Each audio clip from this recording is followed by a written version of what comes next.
أعوذ بالله من الشيطان الرجيم. بسم الله الرحمن الرحيم.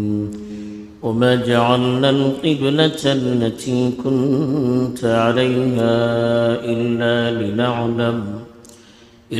لنعلم من يتبع الرسول ممن ينقلب على عقبيه وإن كانت لكبيرة إلا على الذين هدى الله وما كان الله ليضيع إيمانكم إن الله بالناس لرؤوف رحيم.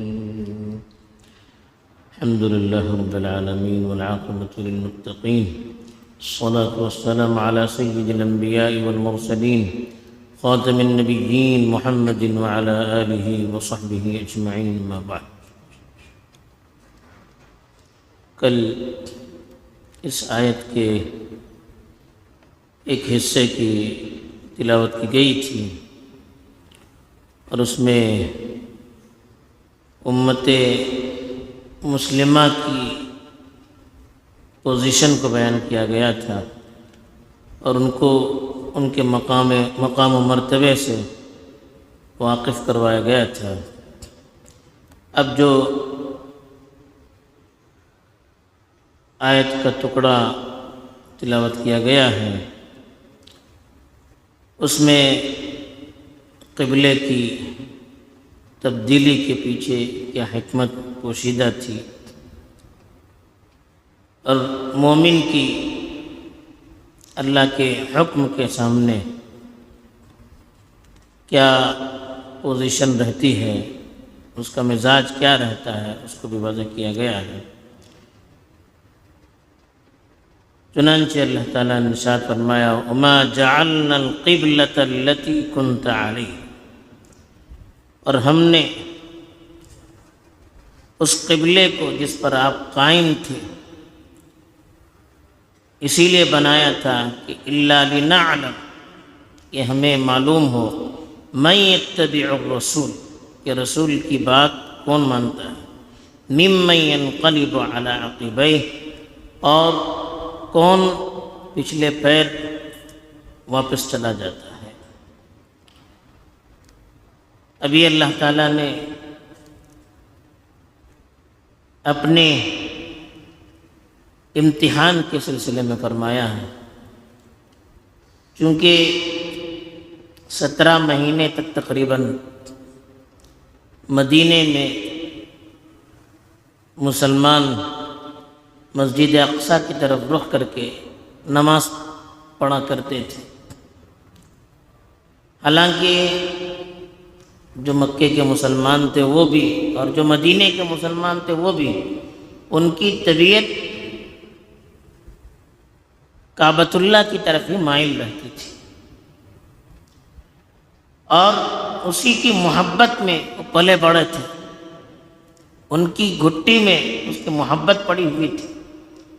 وہ اس کو چھوڑ کر کسی دوسرے قبلے کی طرف رخ کر کے عبادت کرنا پسند نہیں کرتے تھے. لیکن اللہ تعالیٰ کو ان کا امتحان مقصود تھا کہ ان کے دل میں اللہ کی اطاعت کو پورا کرنے کا جذبہ ہے یا کسی جگہ کا تقدس اور اس کی محبت پڑی ہوئی ہے. یہ اللہ امتحان لینا چاہتا تھا. اس لیے کہ پیچھے بھی بتایا گیا کہ اللہ کے نزدیک کسی جگہ، کسی عمارت یا کسی سمت کی اس کی کوئی حیثیت نہیں ہے. اصل چیز تو اللہ کے حکم کو ماننا ہے. اب کعبۃ اللہ کی طرف رخ کر کے ہم عبادت اس لیے کرتے ہیں کہ اللہ کا حکم ہے. اگر اللہ کا حکم ہوتا کہ دوسری طرف رخ کر کے نماز پڑھی جائے تو ہم وہی کرتے جو اللہ کا حکم ہوتا. یہ اگر ہمارا عقیدہ ہے تب ہم اللہ کی عبادت کرنے والوں میں شمار ہوں گے. ورنہ اگر کسی جگہ کا تقدس ہوگا کہ فلاں جگہ پر عبادت کرنے کے لیے کہا جائے، اس کی طرف رخ کر کے عبادت کرنے کے لیے کہا جائے تب ہم کریں گے، ورنہ نہیں کریں گے. تو یہ اللہ کی اطاعت کا جذبہ نہیں ہوگا، بلکہ جگہ کا تقدس ہوگا جو بت پرستی میں داخل ہو سکتا ہے، بلکہ داخل ہو جاتا ہے۔ تو اس لیے اللہ تعالیٰ نے یہاں پر اسی حکمت کو بتایا کہ عرب خاص طور پر مکے والے اور مدینے کے لوگ بھی کعبۃ اللہ کی محبت میں پلے بڑے تھے اور کعبۃ اللہ کی طرف رخ کر کے عبادت کرتے آئے تھے، لیکن مدینے آنے کے بعد ان کو کعبۃ اللہ چھوڑ کر مسجد اقصیٰ کی طرف رخ کر کے عبادت کرنا پڑا۔ یہ کوئی آسان کام نہیں تھا، اس میں بہت بڑا ان کا امتحان تھا کہ کون اللہ کی بات مانتا ہے اور کون اللہ کی بات کا انکار کرتا ہے، منہ موڑ دیتا ہے۔ یہ اللہ تعالیٰ دکھانا چاہتے تھے لوگوں کو۔ اللہ کو تو علم ہے ہر چیز کا، لیکن اللہ کا لوگوں کے سامنے اس کا اظہار کرنا بھی چاہتے ہیں کہ اصل اللہ کو کیا مقصود ہے، اللہ کن لوگوں سے محبت کرتے ہیں۔ تو اسی لیے کہا کہ وما جعلنا القبلہ، ہم نے اس قبلے کو نہیں بنایا، التی کنت علیہا، جس پر آپ اتنی مدت تک قائم تھے، یعنی بیت المقدس کی طرف اتنی مدت تک جو آپ رخ کر کے نماز پڑھ رہے تھے، اس کو ہم نے قبلہ آپ کے لیے اسی لیے بنایا تھا کہ لنعلم، کہ ہمیں معلوم ہو جائے من یتبع الرسول، کون رسول کی پیروی کرتا ہے، ممن ینقلب علی عقبیہ، اور کون پچھلے پیر مڑ کر چلا جاتا ہے۔ ینقلب علی عقبیہ کا معنی ہے منہ موڑ کر چلا جانا، یعنی کون اللہ کی بات مانتا ہے اور کون اللہ کی بات مانتا نہیں ہے۔ یہ اللہ تعالیٰ فرق کر کے لوگوں کو دکھانا چاہتا تھا کہ اللہ کے معیار پر اترنے والا وہ کامیاب، اللہ کی بات ماننے والا وہ کامیاب، باقی ناکامیاب ہیں۔ پھر اللہ تعالیٰ خود کہتے ہیں کہ یہ کام کہ جو کعبۃ اللہ کی محبت میں پلے بڑے تھے اور کعبۃ اللہ ہی کی طرف رخ کر کے عبادت کرتے آئے تھے، ان کو کعبۃ اللہ کو چھوڑ کر دوسری طرف رخ کر کے نماز پڑھنا کوئی آسان نہیں تھا۔ وَإِن كَانَتْ لَكَبِيرَةً، اگرچہ یہ بات بڑی مشکل تھی، کبیرۃ مانے مشکل، وَإِن كَانَتْ لَكَبِيرَةً، یہ معاملہ اگرچہ بڑا مشکل تھا، إِلَّا عَلَى الَّذِينَ هَدَى اللَّهُ، سوائے ان لوگوں کے جن کو اللہ کی طرف سے ہدایت ملی۔ اللہ خود کہتے ہیں کہ یہ کام کوئی آسان نہیں تھا، بلکہ بڑا مشکل تھا، البتہ جن لوگوں کو اللہ نے ہدایت دی تھی، صحیح راستہ دکھلایا تھا، اچھائی اور برائی کے درمیان فرق کرنے کا امتیاز ان کے اندر پیدا کیا تھا، وہ صلاحیت اللہ نے ان کے اندر پیدا کی تھی، ان کے لیے آسان تھا، باقی اور لوگوں کے لیے آسان نہیں تھا۔ تو یہ اللہ تعالیٰ نے بتا دیا کہ جن کے دل میں ایمان اتر جاتا ہے، جو اللہ کی ہدایت کو قبول کر کے اس کی رہبری میں چلنا شروع کر دیتے ہیں، پھر ان کے لیے اللہ کی ہر بات ماننا آسان ہو جاتا ہے، چاہے وہ ان کی طبیعت، ان کے مزاج کی کتنی خلافی کیوں نہ، لیکن دل میں ایمان اتر گیا، اللہ کی رہبری میں وہ آ گئے، تو ہر کام کرنا ان کے لیے آسان ہو جاتا ہے۔ اسی لیے کہا وَإِن كَانَتْ لَكَبِيرَةً إِلَّا عَلَى الَّذِينَ هَدَى اللَّهُ، اگرچہ یہ کام بڑا مشکل تھا سوائے ان لوگوں کے جن کو اللہ نے ہدایت دی تھی۔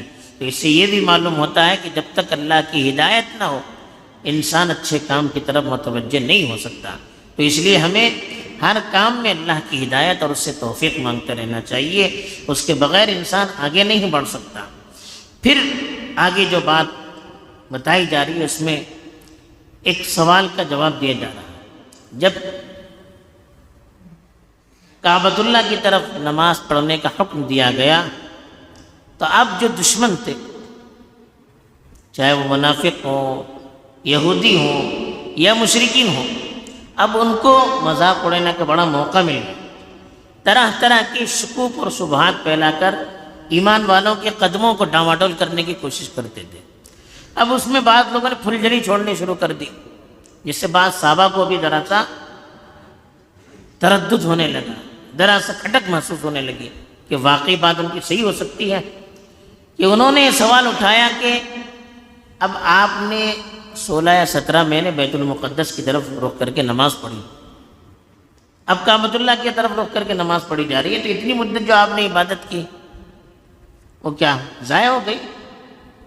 اور کچھ لوگ تو وہ ہیں جو کعبۃ اللہ کی طرف رخ کر کے نماز پڑھنے کے حکم کے آنے سے پہلے ہی اس دنیا سے چلے گئے، ان کی تو ساری عبادت بیت المقدس کی طرف رخ کر کے رہی، تو کیا ان کی عبادت کا کیا ہوگا؟ وہ ضائع ہو جائے گی۔ تو اللہ تعالیٰ نے کہا نہیں، جو اللہ کے حکم کو مانتا تھا ان کی عبادت کہاں ضائع ہوگی؟ مسجد اقصیٰ کی طرف تو رخ کر کے نماز پڑھ رہے تھے، وہ بھی تو اللہ کے حکم کو مان رہے تھے، تب تک وہی آپ کی عبادت تھی، اسی میں اللہ کی طرف سے رہبری تھی اور اسی میں اللہ کی رضامندی تھی۔ اب وہ حکم ختم ہو گیا، اب رخ موڑ لیا گیا، تو اب اس میں اللہ کی رضامندی ہے۔ تو اسی لیے کہا وَمَا كَانَ اللَّهُ لِيُضِيعَ إِيمَانَكُمْ، اللہ تعالیٰ تمہارے ایمان کو ضائع کرنا نہیں چاہتا۔ ایمان کا مطلب علماء نے لکھا ہے نماز، اس لیے کہ ایمان کی جو ظاہری نشانی ہے وہ نماز ہے، باقی ساری چیزیں وقتی، روزہ نظر بھی نہیں آتا ہے، سال میں ایک مرتبہ، حج زندگی میں ایک مرتبہ، زکوٰۃ صاحب حیثیت لوگوں پر وہ بھی سال میں ایک مرتبہ، لیکن نماز وہ چیز ہے جو سب پر فرض ہوتی ہے، ہر آدمی کو کرنا پڑتا ہے اور موت تک کرنا ہوتا ہے۔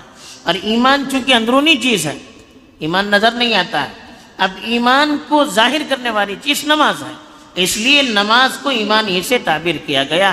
اس لیے کہا کہ اللہ تعالیٰ تمہاری عبادتوں کو، تمہارے ایمان کو، تمہاری نماز کو ضائع نہیں کرے گا جو تم نے اللہ کے لیے، اللہ کے حکم کے مطابق پڑھی تھی، اس لیے کہ ان اللہ بالناس رؤوف الرحیم، اللہ تو لوگوں پر بڑے مشفق اور بڑے مہربان ہیں۔ رؤوف کہتے ہیں کہ برائیوں سے دور کرنے والا، ہر پریشانی سے دور رکھنے والا، اتنا مہربان، اور رحیم کہتے ہیں سرتاپا رحمت کرنے والا۔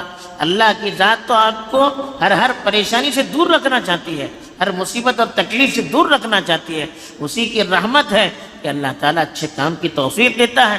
تو جو اللہ اتنا مشفق ہے، اتنا مہربان ہے، وہ آپ کی ہوئی عبادتوں کو ضائع کر سکتا ہے، اس کو رد کر سکتا ہے؟ ایسا تو ہو نہیں سکتا۔